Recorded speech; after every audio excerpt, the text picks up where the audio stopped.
Ассалаумағалейкум, қайырлы күн баршаларыңызға. Қытай сайтынан тапсырыс берген мини-проекторға обзор. Мини-проектор трехножка подставкасымен жүреді. USB AUX разъемдары бар. Комплектте пульті бар.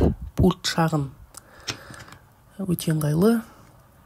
Мезенчик батарейкалармен жұмыс жасайды.